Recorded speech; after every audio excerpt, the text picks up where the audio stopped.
शेवग्याची भाजी, जिरे, थोडी हळद आणि शेंगा टाकून द्यायच्या आणि उकडायला पाणी वगैरे टाकून उकडू द्यायच्या.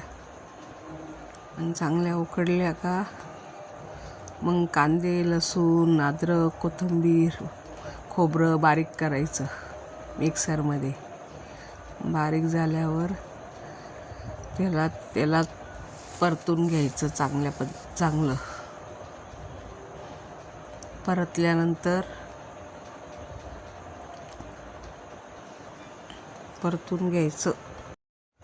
कलर येऊस्तोवर परतायचं. मस्त कलर चांगला तेल बाहेर परतत राहायचं.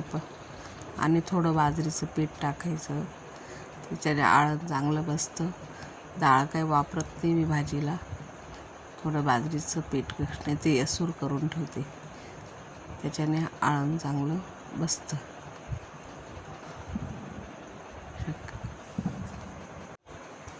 परतत राहायचं. चांगलं तेल बाहेर येऊस्तोवर परततच राहायचं.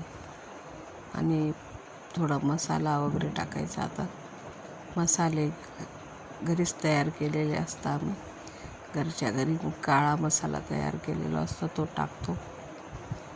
आणि तुमच्या पद्धतीने तुम्हाला तिखट कसं हवं तशा पद्धतीने तुम्ही मसाला टाकायचं.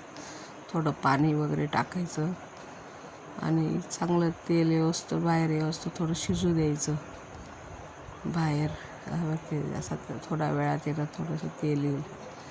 तेल बाहेर आलं का मग थोडं आपण शेवग्याचं पाणी ओतायचं. शेवग्याचं पाणी ओतलं की शेवगा शिजलेला राहतो. त्याच्यामुळे पहिले थोडं भाजी आणि मग शेवगा टाकायचा. आणि मग भाजी मीठ वगैरे टाकून द्यायचं. आपण शेवगा शिजवताना मीठ थोडं टाकलेलंच असतं. अजून थोडं मीठ टाकून द्यायचं. जास्त खारट नाही होणार अशी. बस झाली भाजी. आणि भाकर करायची मस्त पापड वगैरे भाजून खायचं.